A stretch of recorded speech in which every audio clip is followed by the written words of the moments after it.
Like, honestly, I've been all over the fucking world, not just with this movie, but just in general. And it's, once I got an 8-minute standing ovation in Canada, I thought that was the coolest thing that would ever happen to me like that. But I swear to you, this wasn't 8 minutes, but that was profoundly beautiful.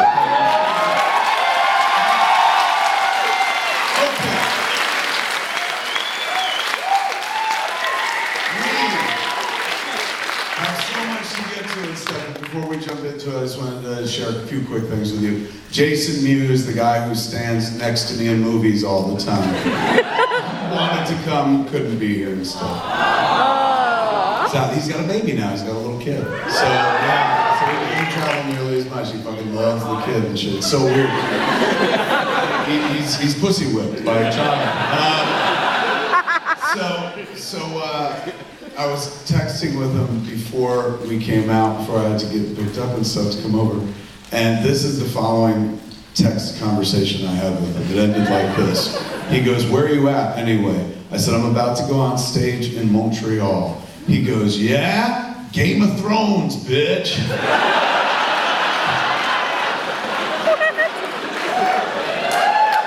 Now, like you, I was baffled as to... I said, "What's one have to do with the other?" He goes, "Don't they shoot that show up there?" So I was like, "In Quebec? Thrones shoots in Europe. Fuck, you know nothing, Jon Snow." But he's also very clever, and he's watched Game of Thrones way longer than I have and stuff. He's deep cuts, like first week it was on, I picked it up season 2. So he wrote back, "Fuck you, Hodor. After you hold the door, you can hold my dick in your mouth." So at this point, it's clear that we're approaching a real battle of the bastards of sorts. So not to be outdone, I wrote back, "I must be Hodor in real life because I've been carrying your ass for years."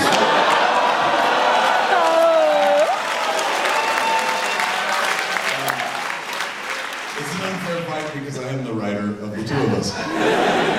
He said, "Okay, that shit was funny." I said, "Give me a message for all the folks here at the Fantasia Film Fest." And he said, "Tell them a Lannister never forgets." I said, "That's not even the way that shit goes." And he said, "Tell the people of Quebec this movie is Quebec shit stupid."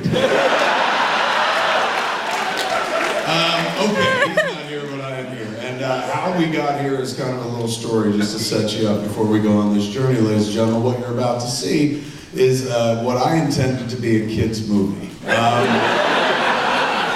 core audience, when I was writing it, the core audience was like, I made it for 12-year-old girls. I made it for tween girls. It was an aspirative comedy. I'd never made a kid's movie in my life, and I really wanted to try it and stuff. I've been taking my daughter to the movies her whole life. And, you know, that's how my father raised me. He would just take me to the movies and shit like that. We didn't do athletic things and whatnot. I was like, "Well, you want to play ball?" I was like, "Fuck no, let's watch Raiders of the Lost Ark."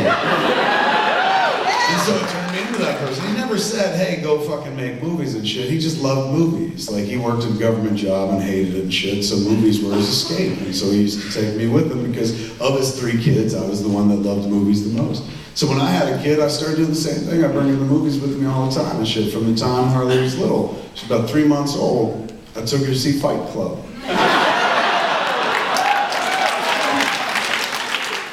And you know, she slept through it or whatever. She was a good seat companion and shit. So I've been taking her to the movies all my life. One day, my wife said to me, she goes, "Kevin, it's adorable."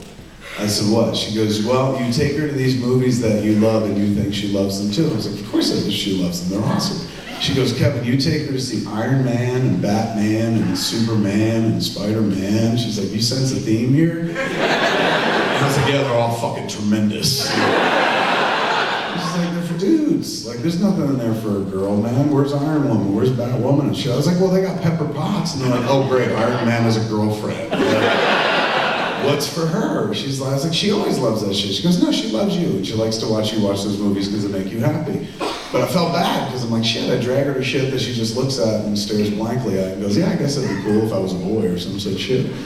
And I felt bad, like, you know, I started being real choosier with the shit that I used to take her to at that point. And then I started looking for this movie, but this movie didn't exist. I wanted to take my kid to a movie that was like, hey, it's about girls and shit, but They're not fighting over boys, and they're not fucking singing and shit like that. They're just hanging out, and every once in a while they fucking beat to death 1 foot tall Canadian Nazis made of bratwurst. Nazis. So I just wanted to make that flick, the flick that I couldn't take her to see when she was little and stuff like that. Like that's, one day I gave up looking for that movie and shit. And I used to curse the darkness. That's stupid because I'm a filmmaker and shit. You can't go, if you see a hole, you should fill it. I know that sounds dirtier than I meant it. But like there was something missing, and it was like, not like the world was fucking aching for this movie, but like there was a movie I wanted to take my kid to see that I couldn't, didn't exist. And instead of bitching about it not existing, one day I was just like, well, you used to fucking, you know, make movies for a living. Why don't you fucking try doing it yourself? And that's what we're here to see tonight, ladies and gentlemen. Yoga Hosers, I used to tell people, is kind of like, this is the movie I wanted to see when I was a 12-year-old girl. Until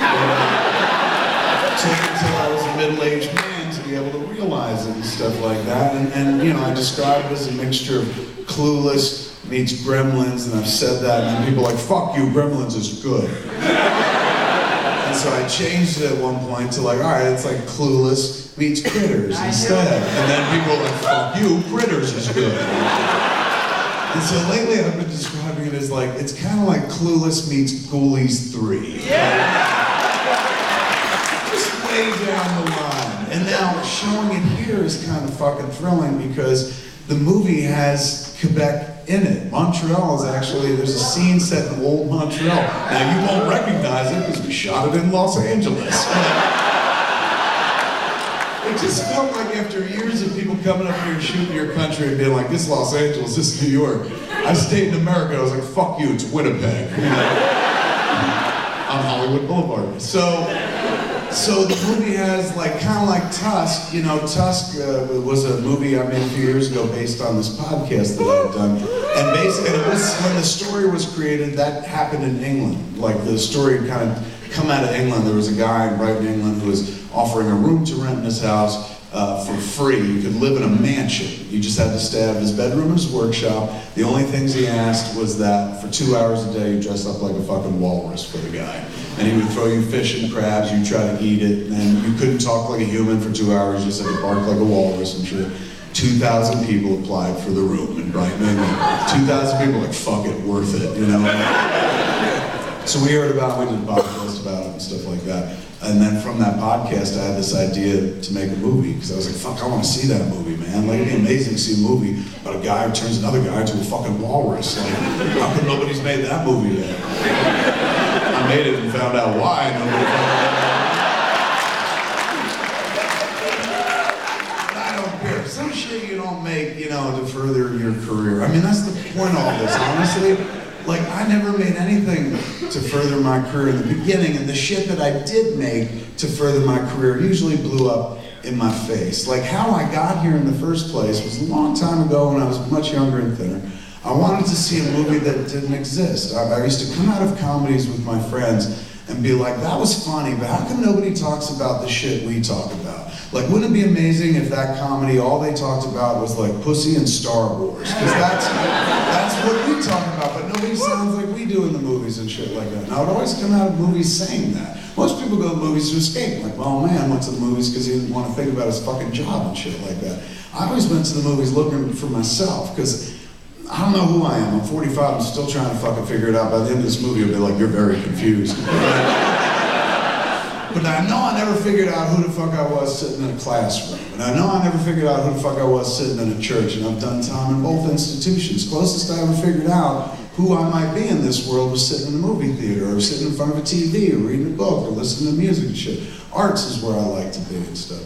So the idea of, like, you know, being artistic this late in the game, like, I understand one is supposed to look at their career and plot it, and, you know, in my line of work, you're supposed to head toward the Oscars, but I'm a real shiny light kind of guy. So, like, I'm not really on a particular destination journey. Shit happens, I'm like, ooh, let's do this, ooh, let's do this. Tusk was one of those things. Whole movie, I'd stopped making movies for 3 years after Red State, and I wasn't gonna do anything again until if and when I finally did Clerks 3. But this fucking dopey podcast idea about the Walrus movie really captured my imagination. So we put it together and wound up fucking making it and shit like that. Wound up getting Johnny Depp to be in it as well.